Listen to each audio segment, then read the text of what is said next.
है दोस्तों, जब हमारा कोई अपना डिप्रेशन में होता है तो हम समझ नहीं पाते कि कैसे इसकी हेल्प करें, इसके लिए ऐसा क्या करें जिससे वो डिप्रेशन से बाहर आ जाए। इसमें आपकी हेल्प करने के लिए मैं आपको बताऊंगा कैसे आप अपने दोस्त, भाई बहन या दूसरे फैमिली मेंबर्स की डिप्रेशन में हेल्प कर सकते हैं, कैसे उनको सपोर्ट कर सकते हैं। दोस्तों, हमारी एक गलती डिप्रेशन में पड़े इंसान को और ज़्यादा दुखी कर सकती है, और वो गलती है इस बात की सही समझ ना होना कि हम उनके लिए क्या कर सकते हैं और क्या नहीं कर सकते।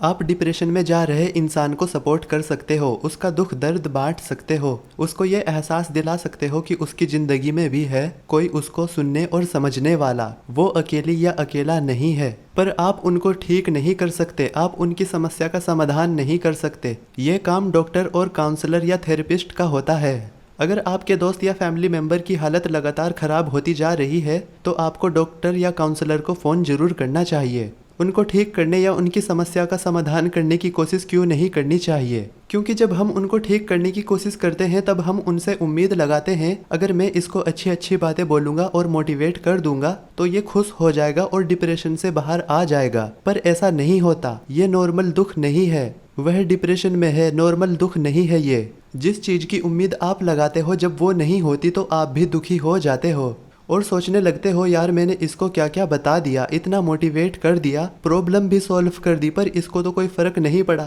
जरा सी भी स्माइल नहीं आई चेहरे पर, मेरे बस का नहीं है ये सब। और फिर आप उनसे कहते हो अच्छा ठीक है दोस्त, अपना ध्यान रखना और जल्दी से ठीक हो जाओ, और उसके बाद सिर्फ कॉल या मैसेज पर ही आप उनके हालचाल पूछते रहते हैं। आपका इस तरह उन पे मेहनत करके हार मानने पर डिप्रेशन में जा रहा इंसान सोचने लगता है ये लो ये भी चला गया मुझसे परेशान होकर, मैं सबको परेशान कर रहा हूँ, कुछ नहीं हो सकता मेरा। और अगर डिप्रेशन में पड़ा इंसान किसी की वजह से ये सब सोचना शुरू कर देता है, उसके बाद किसी और के पूछने पर वो बड़ी मुश्किल से अपने दुख के बारे में बता पाता है।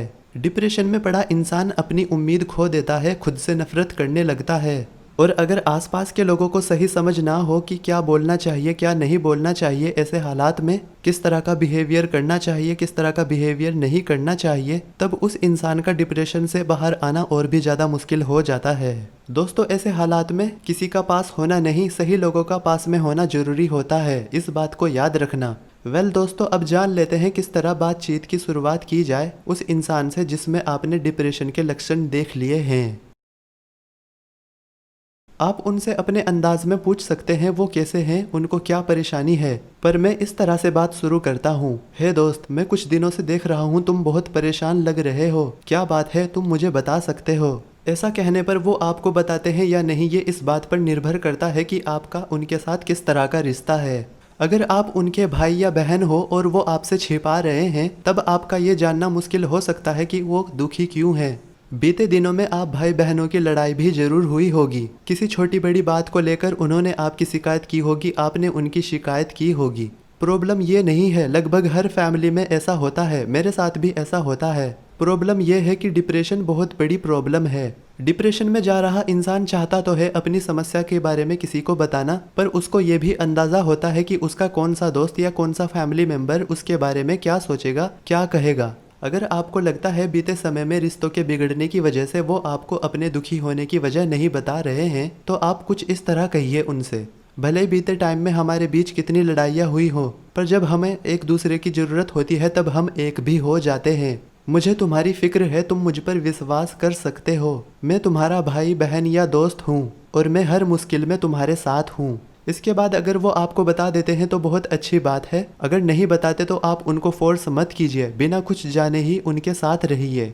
वह दुखी क्यों है, किस वजह से है और कब से है, ये जानने के बाद आप उनसे पूछें बताओ मैं तुम्हारे लिए क्या करूं, क्या तुमने अपनी इस समस्या का कोई समाधान सोचा है। ऐसा इसलिए पूछना है, क्या पता उन्होंने अपनी समस्या का कोई समाधान सोच रखा हो जिसको वो अकेले नहीं कर सकते, जिसके लिए उन्हें आपकी ज़रूरत पड़ सकती है। अगर वो कहते हैं नहीं कोई समाधान नहीं है तब आप उनसे कहिए तुम अकेले नहीं हो, मैं हूँ तुम्हारे साथ हर मुश्किल में। इतना कहने के बाद आपने उनको सपोर्ट करना स्टार्ट कर दिया है। जब वो आपसे कहें कि मेरी ज़िंदगी में अब कोई खुशी नहीं आएगी, अब कुछ ठीक नहीं होगा, या हेल्पलेस और नाउम्मीदी वाली बात करें, तब आप उनसे ये कहिए, मैं समझ सकता हूँ तुम्हारे लिए अभी यकीन करना मुश्किल है, पर जो तुम अभी फील कर रहे हो वो बदल जाएगा बहुत जल्द। जब वो आपसे कहें कि तुम नहीं समझ सकते मैं कैसा महसूस कर रहा हूँ, तब आप उनसे कहिए, अगर मैं ठीक से समझ नहीं पा रहा हूँ कि तुम कैसा महसूस कर रहे हो, तब भी मैं तुम्हारे साथ हूँ और तुम्हारी हेल्प करना चाहता हूँ। जब वो कोई ऐसी बात कर रहे हो जिससे वो बताना चाहते हैं कि कोई उनकी परवाह नहीं करता, उनकी जिंदगी किसी काम की नहीं है, एकदम बेकार है,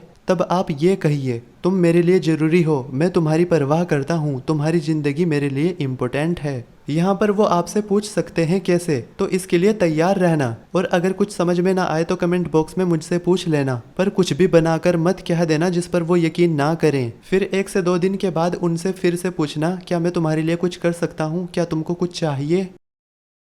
अब मैं आपको कुछ बातें बता रहा हूँ जिनकी हेल्प से आप और अच्छे से समझ पाएंगे आपको क्या करना चाहिए उनकी हेल्प करने के लिए, उनको सपोर्ट करने के लिए। नंबर 1, लिसन टू देम, उनको सुनो। अगर आप सिर्फ उनके लिए एक चीज करना चाहते हैं तो वो चीज होगी आप उनको सुनो। जो भी वो कह रहे हैं अपने बारे में, अपने दुख के बारे में बता रहे हैं, बिना उनको रोके या टोकते हुए उनकी बातों को सुनते रहो। उनके बारे में सवाल पूछो और जब तक कि वो रुक ना जाए आप तब तक कुछ मत कहो। कुछ लोग गलती क्या करते हैं, जैसे ही कोई उन्हें अपने दुख दर्द के बारे में बताता है, वो टीचर के जैसे लंबा चौड़ा भाषण देना शुरू कर देते हैं। तुम्हें ऐसा नहीं करना चाहिए था, तुमने ऐसा क्यों किया, तुम बेवकूफ थे क्या, तुमने बहुत गलत किया, तुम्हें दिमाग से सोचना चाहिए था, वगैरह वगैरह। और यही नहीं, कुछ लोग तो अपनी हिस्ट्री बताने लग जाते हैं कि मेरी चाची के फूफा के लड़के के साथ ऐसा हो गया था, मेरे कज़न के साथ भी ऐसा हुआ था, उसने ये कर दिया था, मेरे साथ भी हुआ था, मैंने ये कर दिया था, वगैरह वगैरह। दोस्तों, डिप्रेशन में जा रहे इंसान के सामने आप वो सब बातें मत कीजिए जिनको आप बदल नहीं सकते या फिर कंट्रोल नहीं कर सकते।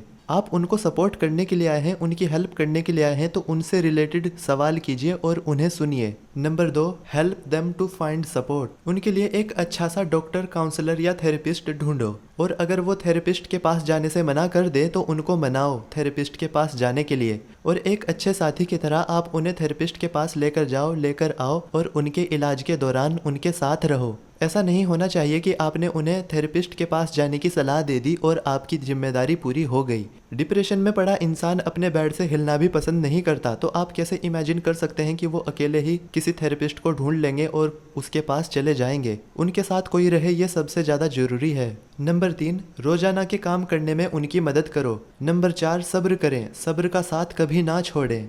थेरेपिस्ट या डॉक्टर से दवाई लेने के बाद जरूरी नहीं कि आपका फ्रेंड एकदम से ठीक हो जाएगा। इलाज चलने के बाद भी आपके दोस्त में कुछ डिप्रेशन की निशानियां देखने को मिल सकती हैं। अभी भी उसकी ज़िंदगी में कुछ अच्छे दिन, कुछ बुरे दिन आते रहेंगे, पर इसका मतलब ये नहीं कि वो अब कभी ठीक नहीं होगा। इसका मतलब है कि वो ठीक हो रहा है। इंसान डिप्रेशन से धीरे धीरे बाहर आता है। ये कोई कमर का दर्द नहीं है जो सुबह उठे गायब। अगर बहुत समय गुजर चुका है और आपके दोस्त की हालत में कोई भी सुधार नहीं आया है, तो आप किसी एक डॉक्टर या थेरेपिस्ट के भरोसे ना रहें। किसी दूसरे डॉक्टर या थेरेपिस्ट से कॉन्टैक्ट करने की कोशिश करें। नंबर 5, मेक देम स्माइल, उनको हंसाइए, उनके चेहरे पर स्माइल लाइए। मुस्कुराने और हंसने से बहुत सारी दिमागी बीमारी चली जाती है। इसी वजह से मानसिक रोगों का इलाज करने वाले साइकेट्रिक अपने किसी सेशन में ऐसी एक्टिविटीज ऐड करते हैं जो उनके मरीज को हंसा सके, उनके चेहरे पर स्माइल ला सके। पर जो लोग हमें ज़्यादा टाइम से नहीं जानते उनके लिए मुश्किल होता है हमें हंसाना। आप अपने दोस्त, भाई बहन को किसी साइकेट्रिस्ट से ज़्यादा अच्छे से जानते हैं। आपको पता होगा किस तरह की बातों पर उन्हें हंसी आती है।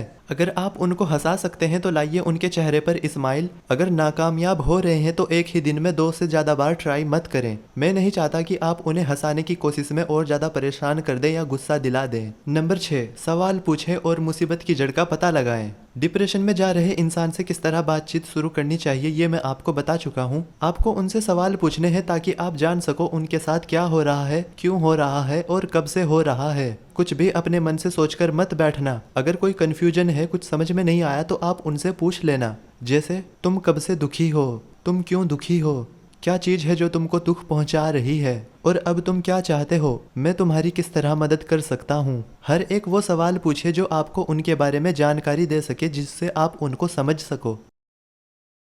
नंबर 7, उनको याद दिलाइए वो बहुत ताकतवर हैं। डॉक्टर डी पाउलो अपनी बुक अंडरस्टैंडिंग डिप्रेशन में कहते हैं, जब आप डिप्रेशन में होते हो तब आपके लिए यकीन करना मुश्किल होता है कि आप प्यार के लायक हो। डिप्रेशन में पड़ा इंसान खुद को बुरा बोलता है, खुद से नफरत करता है, खुद को किसी लायक भी नहीं समझता। जब वह ऐसी कोई बात बताएं तब आप उनके किए गए अच्छे काम उनको याद दिलाइए। बीते दिन में जब उन्होंने किसी काम में कामयाबी हासिल की थी तो वो विक्ट्री, वो जीत उनको याद दिलाइए। इससे उनको एहसास होगा कि वो बहुत ज़्यादा ताकतवर हैं, स्ट्रॉन्ग है। उनका खुद की काबिलियत पर जो शक है वो थोड़ा कम हो सकता है इस तरह। Number 8, educate yourself about depression.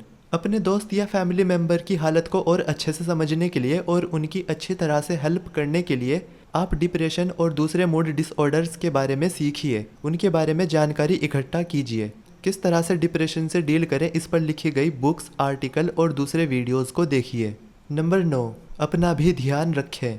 हम सभी उन लोगों की समस्या को दूर करना चाहते हैं जिनसे हम प्यार करते हैं, जिनकी हम परवाह करते हैं, पर हम उनकी समस्या को कंट्रोल नहीं कर सकते। हम कितने अच्छे से अपनी देखभाल करते हैं, हम ये कंट्रोल कर सकते हैं। जितना ज़रूरी डिप्रेशन में पड़े इंसान का इलाज है, उतना ज़रूरी ही आपका हेल्थी रहना है। तो इसलिए दोस्तों अपना भी ध्यान रखें ताकि आप दूसरों का ध्यान रखने लायक रह सकें। एयरलाइन फ्लाइट अटेंडीज़ को दी गई सलाह को याद रखें। सबसे पहले अपना ऑक्सीजन मास्क लगाएं, उसके बाद दूसरों की मदद करें। दूसरे शब्दों में कहूँ तो दूसरों को हेल्थी और हैप्पी रखने की कोशिश में आप अपनी हेल्थ और हैप्पीनेस को ना गंवाएं। आप उनकी हेल्प करना चाहते हैं डिप्रेशन से बाहर आने में, पर आप सब कुछ नहीं कर सकते। आपकी हेल्थ और हैप्पीनेस खतरे में पड़ जाएगी अगर आपकी लाइफ किसी दूसरे इंसान का डिप्रेशन कंट्रोल करेगा तो। अगर आप डिप्रेशन में जा रहे इंसान के फैमिली मेंबर हो, एक ही घर में उनके साथ रहते हैं, तब आप हर समय उनके साथ रह सकते हैं। पर अगर आप एक दोस्त हैं तब आप हर समय उनके साथ नहीं रह सकते। तो इसलिए एक लिमिट सेट कीजिए कि आप उनके लिए क्या क्या कर सकते हैं और क्या क्या नहीं कर सकते। आपकी भी अपनी लाइफ है, आपके भी अपने काम होते होंगे जिनको मना नहीं किया जा सकता। कोई फैमिली मेंबर होगा जिसको ज़्यादा समय के लिए अकेला छोड़ा नहीं जा सकता। आप उनके थेरेपिस्ट नहीं हैं, तो इसलिए थेरेपिस्ट होने की जिम्मेदारी भी मत लीजिए। अगर आपका कोई सवाल है या मेरे लिए कोई फीडबैक है तो उसको कमेंट बॉक्स में मुझे ज़रूर बताएं। और इस वीडियो से अलग अगर आप एक सच्चे दोस्त और एक झूठे दोस्त की पहचान करना चाहते हैं तो आप आई बटन पर क्लिक कीजिए और ये वाला वीडियो देखिए। मुझे उम्मीद है मेरी बताई हुई बातें आपके काम आएंगी। अगर हाँ तो इस वीडियो को लाइक कर दीजिए और अपने दोस्तों के साथ शेयर कर दीजिए। क्या पता उनका भी कोई दोस्त फैमिली मेम्बर ऐसी ही सिचुएशन से डील कर रहा हो। और दोस्तों अपना ध्यान रखें, आपकी ज़िंदगी बहुत कीमती है।